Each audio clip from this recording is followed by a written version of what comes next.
Anam. What the hell was that? Anam. Your mom. It was Anam. You know, kind of funny about this game that they do say "What the hell is this?" a lot, even if it's like not the exact wording of it. They do say "hell" a lot. What the hell is this? Yeah. By the They way, forget yep. that we've made that joke 70 times a day. I'm going ahead and I'm talking on No, stream. but they do This say is the phrase my a lot. this is my we normal. made the joke Yeah. a lot, Yeah. Felipe. Hey, this is my. So I'm just pointing it out. Hey guys, give me 2 Mhm. seconds here. This is my normal voice. This is me screaming. Well, not screaming, but getting pretty loud. How does it sound on stream?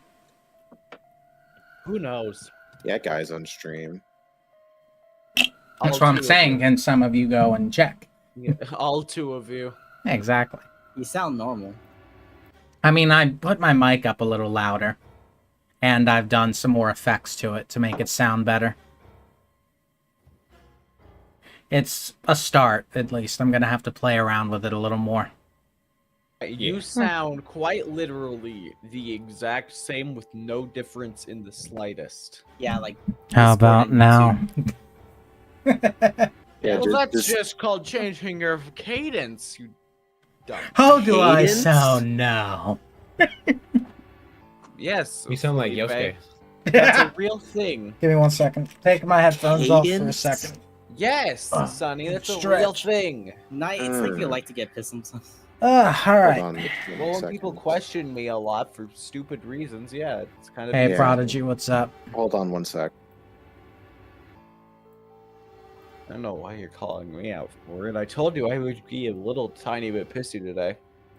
Yeah, but that really doesn't mean you shouldn't try and keep a lid on it. I'm trying to. Really not. You don't know that, Felipe. Sure.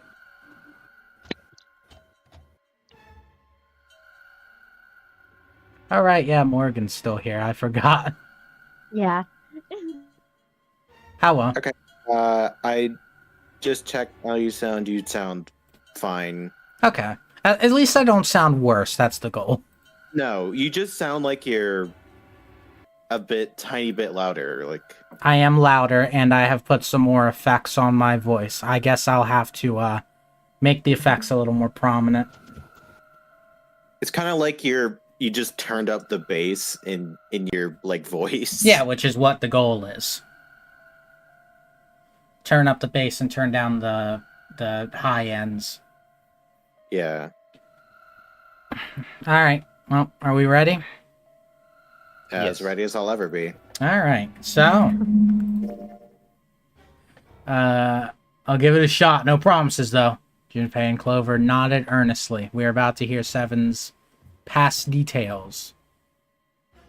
Which we already know. Seven was a lone wolf detective who valued his own code over the rules, doing what was right over doing what you were told. That was why, on that fateful day, he'd gone with his gut and gone to the wharf at night on a slim lead. It was 9 years ago. The wharf had been dark and cold and foreboding. At the time, he'd been investigating a spat of kidnappings, all of them children. Hey, Nehemia, sorry. Pollard, what's up? They all had one thing in common, a history of visits to one particular hospital. The hospital had been under the management of Cradle Pharmaceutical, and Seven's investigation had turned up evidence that Cradle had been involved in the kidnappings. After a little persuasion, he'd managed to finally get a real lead from someone inside Cradle Pharmaceutical. They told him that night, a ship was set to take the children from where they were being held to a large passenger liner docked offshore. Seven had, of course, gone to the wharf. Hidden in the shadows, he'd searched the harbor until at last he found the ship he was looking for. There were a number of human shapes moving near the ship. They were men in black suits. Many of them were carrying large bags.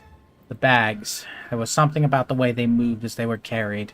There could be no mistake. There were human beings in those bags. He had moved before he even realized he was going to. Out of the shadows he came, his gun already in his hand.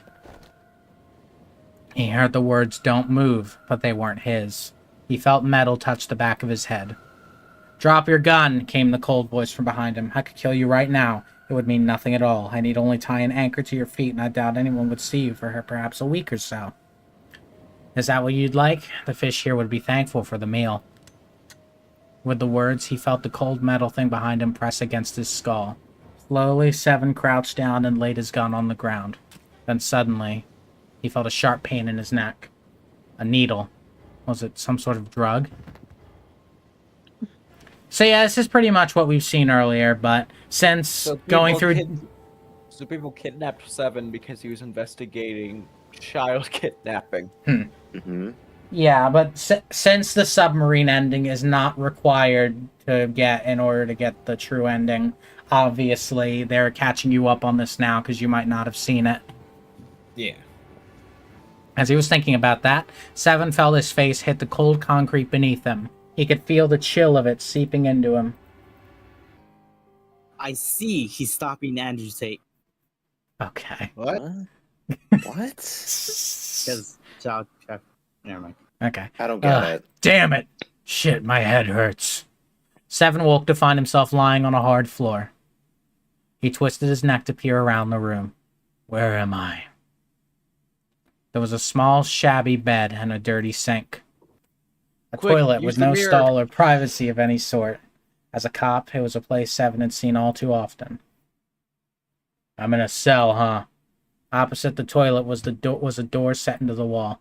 Seven struggled to his feet and hobbled toward it. He gave the door a good shove, then another, then tried pulling it. Ah, yeah, as if the cell would be unlocked for you. It didn't open. Well, that was about what he'd expected. It wasn't likely that someone would put him in a cell only to leave it unlocked. He threw himself against the door a few times, but to no avail. I knew it. Seven grumbled to himself as he moved back toward the bed. He sat down. He sat there for a very long time. Just how long, he wasn't sure. At last, he began to nod off, and he had nearly fallen asleep when he was roused by a distant voice. They're over. It's 9! The voice was far away, very far away. Seven couldn't understand what it was saying.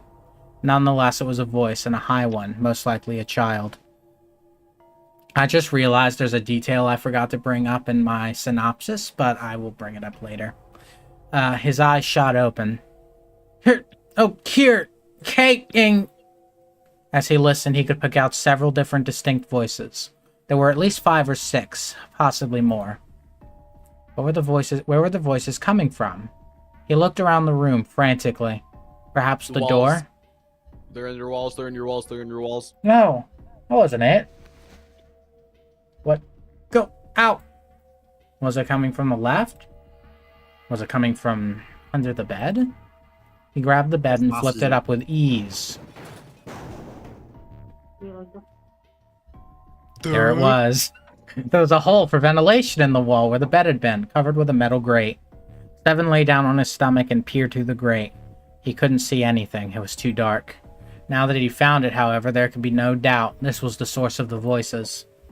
For a moment, he was confused. Why were there children nearby? Then he remembered what the man from Cradle Pharmaceutical had told him.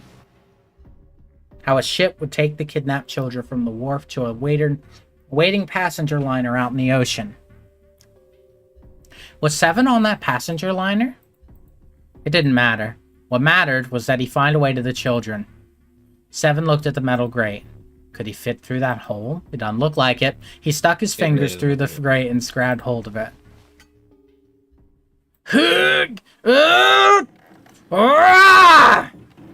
By the way, It looked like he'd be don't able to fit worry. an arm and a head in there. That's it. Oh, don't worry, Slade. Due to the nature of video game bullshit. Yes, I know. Yeah, how do you like that, you son of a bitch? The dark square sat open before him. Seven wiped the sweat from his forehead and crawled inside. No, the hole is just slightly bigger in that shot. Okay. He vented. The first section of the duct was small. Guys. Seven could do little more than wriggle along on his belly. After a time, however, it got a little larger, and even someone as large as Seven was able to crawl along on his hands and knees. He felt like he'd grown from an inchworm to an insect. Not much of an improvement, but it was better than nothing. Hey guys, he vented. He begun to wonder where the duck would take him I'm not when gonna laugh at that joke, Felipe. I know. there was a thunderous sound, like a massive metal door slamming shut. Then he heard a voice. Warning! Warning. Emergency incineration command has been acknowledged. Automatic incineration will take place in 18 minutes. Please evacuate the incinerator immediately. Repeat. Emergency incineration command has been acknowledged. The voice wasn't harsh, but something about the calm with which it spoke made it even more terrifying. Seven wasn't sure what it meant, but incinerator certainly didn't sound good. Then, almost as if to confirm his suspicions, he'd heard a chorus of young voices. No! Help me! Many of the voices were simply screaming in terror, mixing with one another to create a single horrifying howl. Damn it, what the hell's going on here? Seven began to crawl along the duct as fast as his arm and legs could carry him. The noise he made was tremendous, but he was long past caring.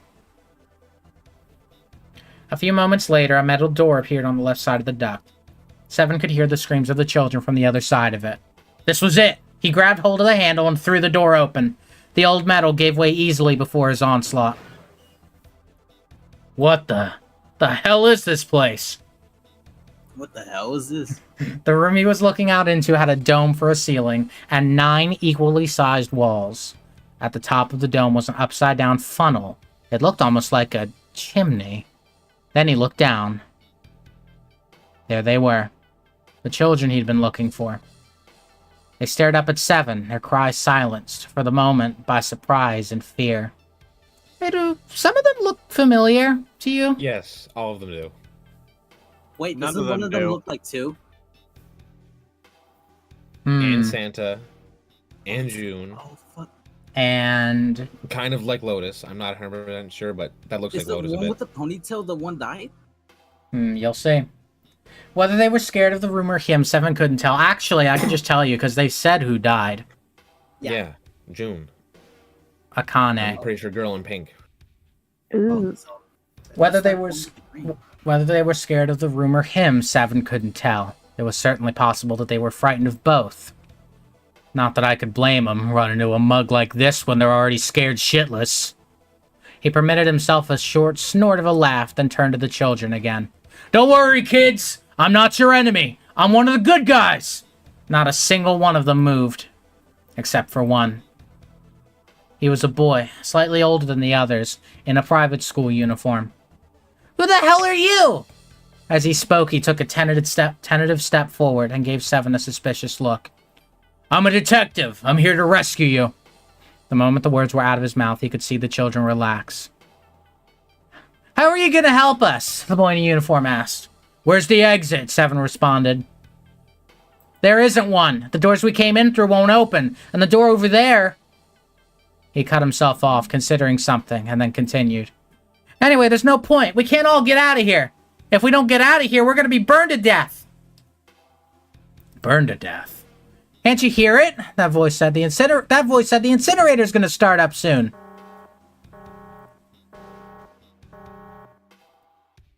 The voice spoke again. Automatic incineration will take place in 15 minutes. 15 minutes. They only had 15 minutes. Seven looked back down at the children. It was a good 20 or 30 feet to the floor. There was no way he could pull the children up. That was when he had an idea. Wait right there, I'm gonna be right back.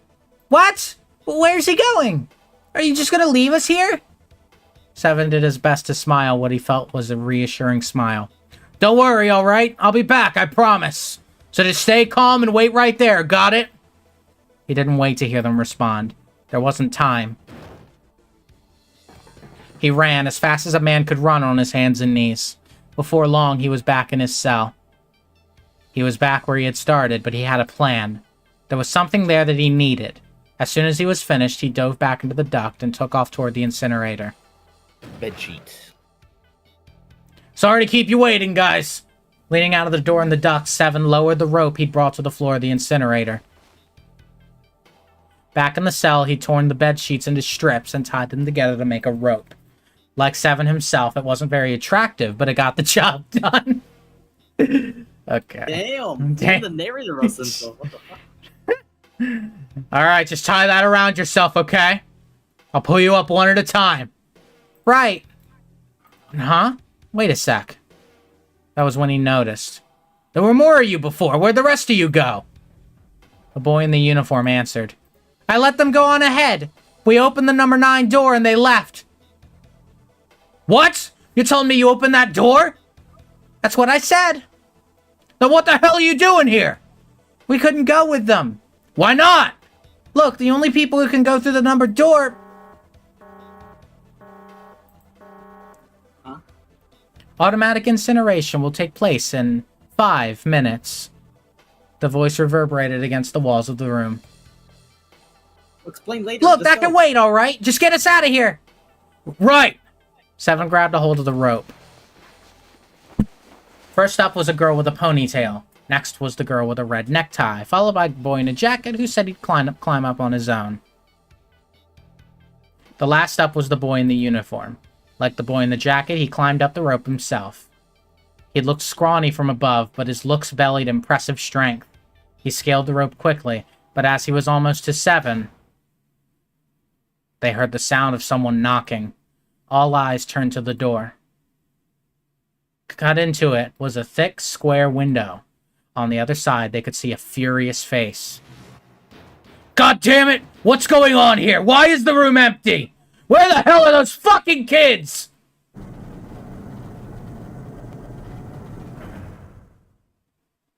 Close the door, close the door, close the door. The door opened and a man stepped in, looking half mad with fury. 7 recognized his face. He'd seen him many times in photos during his investigation. The man's name was Gentaro Hongu, the CEO of Cradle Pharmaceutical. Ew. Hongu saw the boy hang from the rope. He roared like an animal and lunged for the rope. Hurry! I know! The boy in the uniform resumed his scramble up the rope. You son of a bitch! Get back here, you little shit! He was 15 feet away. 10. The moment he came within arm's reach, 7 grabbed the boy in the uniform. With a jerk, he tossed him into the duct behind him. I know it's not gonna happen, but I really want Ace to get cooked. Mm. Too. No! Hongu had lost any semblance of control.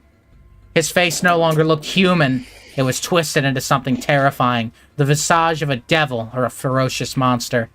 7 quickly reeled in his rope, leaving a furious Hongu on the floor of the room, and crawled back into the duct. You fucking bastard! You won't get away with this! How dare you compromise this experiment? What experiment? 7 wondered. Automatic incineration will take place in perfect child. 1 minute. Hey, old man, what the hell are you doing? Hurry up! It was the boy in the uniform. 7 tossed Hongu a taunting salute and pulled the door closed. There was no point in going back to 7's cell, so they continued down the duct in the other direction. After 30 feet or so, another duct met theirs, heading down. They nodded at one another, then turned and slid down the duct. A short time later, they crawled out of the duct to find themselves in a narrow hallway. There was a door on each side of it. The one on the left was a normal double door. But the one on the right was a familiar, thick metal door, with black and white stripes and a device next to it on the wall. On the door was a plate that read incinerator. Then, that's where we were? Yeah, Hongu might still be there. It looks like he's been shut off, though. Wait, what? If he's still in there? Yeah, that's not good. Well, Ugh. it's good. 7 grunted. Fine, the other door. Go into the other door, hurry! The children began to run, with 7 following close behind them. On the other side of the door was a large spiral staircase. Run! 7 shouted. They didn't need to be told twice. Up and up and up they went. Their feet pounded against the steps and their arms churned the air. Round and round and round they went, like a human tornado. The stairway kept going. They passed a couple of rooms that looked to be dance halls when the boy in the uniform spoke. Something's up. Akane's not catching up to us. Akane? My kid's sister. The girl with the red necktie. Akane. That was strange. 7 didn't remember seeing that name in the list of children who'd gone missing. Hey, Akane! He cupped his hands around his mouth and yelled. There was no response. Maybe we outran her. Suddenly, the boy in the uniform stopped short. 7 stopped too, as did the boy in the jacket and the ponytailed girl. When did we do that? Well, we passed a couple big rooms on the way here. Maybe she took a rest on one of them. No, that's impossible. Sorry, Grandpa, you keep going. I gotta go look for her downstairs. He turned to go. Hey, kid, wait! God damn it, I said wait! The boy didn't even seem to hear him. Fuck! Seven spun around and yelled to the boy in the jacket and the girl with the ponytail. I'm going after him. You two keep going, alright? You got it? The girl nodded and began to run up the stairs. The boy, however... I'm going with you. Seven didn't have time to argue. Instead, he simply nodded and took off down the stairs. The boy in the jacket followed. They ran all the way to the bottom floor, calling for her. Akane was nowhere to be found. God damn it, where the hell did she go? What the hell is it? Or no, it was God damn it, where the hell did she go? A boy in the uniform couldn't hide his frustration. Help me! Somebody help me!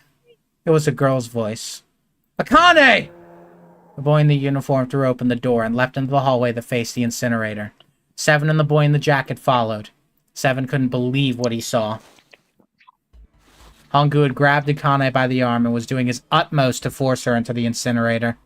Come on, goddammit, move! No, I don't want to, let me go! Please, let go of me!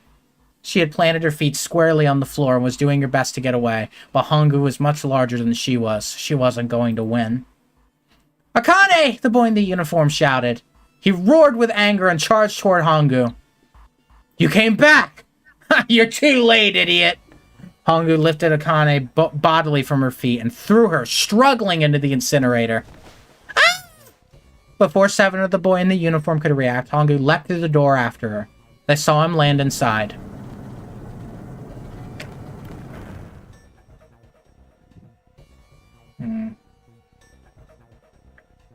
And then the door slammed shut, with the finality of a great steel guillotine.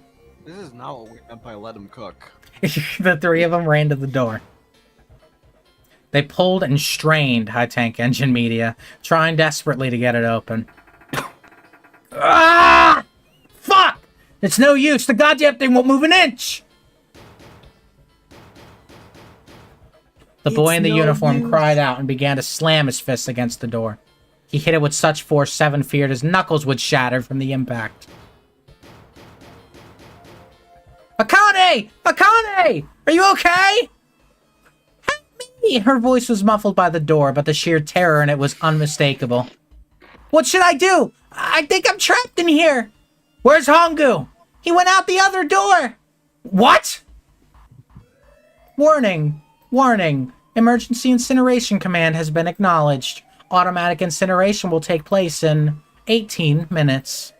Please evacuate the incinerator immediately. Repeat. Emergency incineration command has been acknowledged. Are you fucking kidding me? Seven was at a loss. It's the same damn thing. Are you there? Hakane's voice sounded close to tears. Yeah, we're here. Just hang on, alright? We're gonna figure out a way to save you. If she could have seen the bloodless face and the boy in the uniform, his words would have seemed like little more than a sick joke.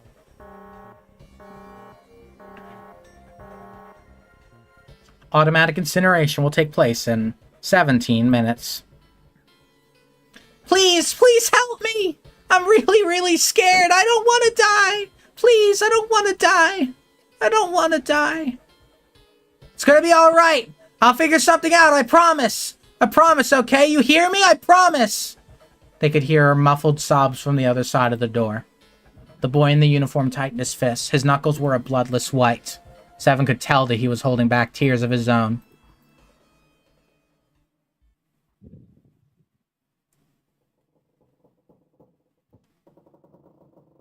It was silent. All they could hear was the creaking of the boat as it shifted in the water. They waited and waited. But Seven didn't continue. What happened then? Junpei couldn't wait any longer. He had to know. Seven looked at the floor. Come on, man. Put yourself in my shoes. It doesn't end good. You think I want to remember that? Then, yeah. Shit. If I had known it was going to be like this. I almost wish I hadn't remembered. Seven shook his head. But there was something Junpei had to know. Hey, are you sure? Huh? Look, I don't want to ask this either, but there's something I don't get. So if you could just tell me, did that girl Akane really... Seven stared straight ahead at nothing. Yeah, I'm sure. There wasn't anything we could do. After a while, the countdown ended. And we heard something burning. Even after the fire stopped, they couldn't move. Seven and the boy in the jacket simply stood where they were, frozen. The boy in the uniform collapsed, falling to the floor in a jumble of limbs like a puppet whose strings had been cut. A few more minutes passed. The door opened. Ooh, that was a little lag. The boy in the uniform ran in, stumbling over his own feet. Seven and the boy in the jacket followed, still too numb to speak. The air in the incinerator was hot. Every breath made Seven's lungs feel like they were on fire. The air shimmered with heat, and in the middle of the room, beneath the waves of heat, there it lay. The boy in the uniform walked toward it, his legs shaking violently. Seven couldn't see his face, but his body looked somehow empty. Finally, he reached it. The boy collapsed to his knees, his legs no longer able to support him.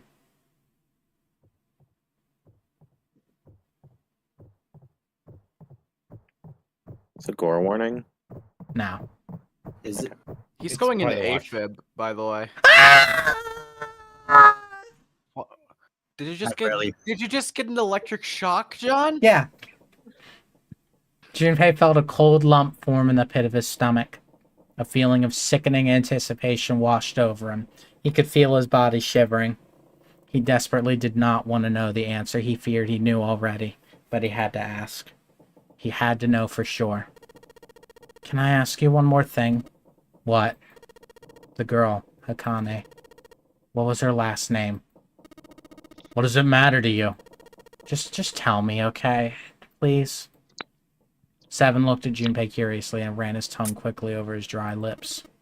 Kurashiki. Her name was Akane Kurashiki. Yeah. Something inside of Junpei stopped. He had no more words left. He had no more Junpei left. He was just a shell of flesh and bone. Seven turned to Snake. You were there that day, weren't you? The tall kid in the jacket. That was you, wasn't it? Yes, I was. You are correct, Detective. Junpei's mind was blank, withdrawn from the world. Somewhere far away, he could hear Seven and Snake talking. Don't misunderstand me. I told you before how Zero threatened me. There was nothing I could do. I couldn't say anything about what happened 9 years ago. So you're saying you're not working for Zero, right?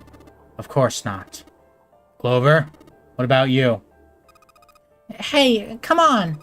You really think I'm working with Zero? I told you before, you idiot, I was in Nevada, in Building Q. I did hear a detective rescued the kids on the boat, but I didn't know it was you. Her surprise seemed to be genuine. Seven regarded Clover for a moment and rubbed his chin thoughtfully. Well, I guess I believe you.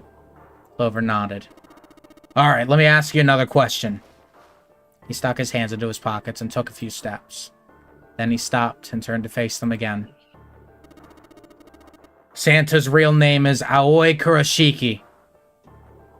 What? He's Akane's brother. You know that? What? I mean, that makes sense. They were talking all about it the whole time.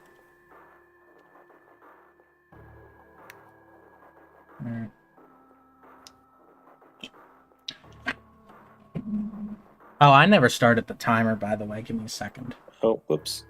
Whoopsie daisy. Kurashiki, that's... Yeah. Uh-huh. is not helpful, I'm trying to remember. Yeah, sorry, Kurashiki is her last name. My light came up. What happened? I kind of left after we found out that the girl died. No! You missed... I'm trying to remember who else had the name Kurashiki. The Akane. Okay. June. June. Right? Okay. Do you know what June? Do you know June's name? Yes. think it was that. Like they mentioned it in the Force ending, right? Yeah. So. Yeah. Okay, that's right. And also the safe ending. Yeah. Mhm. No, I didn't. Did you? Well, yes, I know Aoi Kurashiki was her brother, but I didn't know he was Santa, at least not from the beginning. 9 years ago, he was in the middle of puberty. His voice is entirely different now. I'm ashamed to say that even my exceptional hearing wasn't able to make that connection. As such, I had no reason to think Santa was Aoi. When did you figure it out? A short time ago, Clover told me that Santa might have been one of the subjects of the initial experiment. When she told me that, I had a feeling. Santa is Aoi? Akane Kurashiki, June's brother? That spark caught flame in Junpei's leaden mind, and the fog began to clear. Like an engine beginning to turn, images and thoughts began to coalesce in his mind, coming faster and faster, forming big images, bigger thoughts. Wow, Thanksgiving's gonna be awkward as fuck. So, you remember who Santa took hostage initially, right? Yeah, it was June. Yeah. Now I'm starting to see why. Junpei blinked. He was back. There's still a lot we don't know. I mean, like, a lot. But there is one thing I think we can say we know. What's that? The body we found in the shower room had to be Nijisaki, dressed up to look like Snake. What? Come on, man. What kind of detective are you? You didn't figure that out already? Hey, go easy on me, man. I just got my memory back, alright? Cut me some slack. Well, if he is, the 3 murders make sense then, don't they? Yeah, that's right. Murder. Kubota blew himself up, but that was murder too. So why did these murders take place?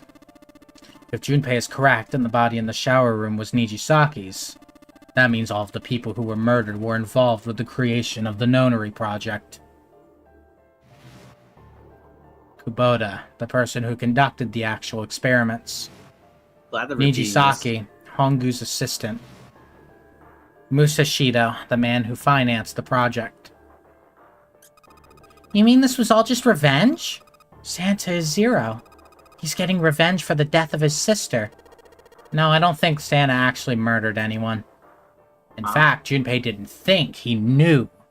He couldn't explain why or how, but he had no doubt that Santa had killed no one. Perhaps the madness of the last several hours was finally driving him insane, but Junpei had ceased to be surprised at his not sudden knowledge, and had even begun to accept it. If I'm right, then it's not hard to figure out who the next victim's gonna be, is it? I'm pretty sure I don't have to tell you. Snake, Clover, and Seven all nodded. The next target will be Gentaro Hongu, the person who planned the Nonary Project. In other words, Ace. There was a moment of silence. Oh, that's Yippee. why. And then the That's room silence. shook. From far away, they They heard the sudden rush of water. They should be cheering. Hey, a couple milliseconds is a moment. Whoa, what the hell's going on here? It must be 6 a.m. Our time is up. Shit! Come on, we need to get out of here. Ow! And the drawer that had held the picture was a key card. Junpei grabbed it. I'm betting this sucker opens the exit. Come on, let's go! Man, we can still wait a couple of seconds, right? Enough for me to Yeah, save totally. the game. Hold on. Oh, let me Hold on, let let me save. Let me write.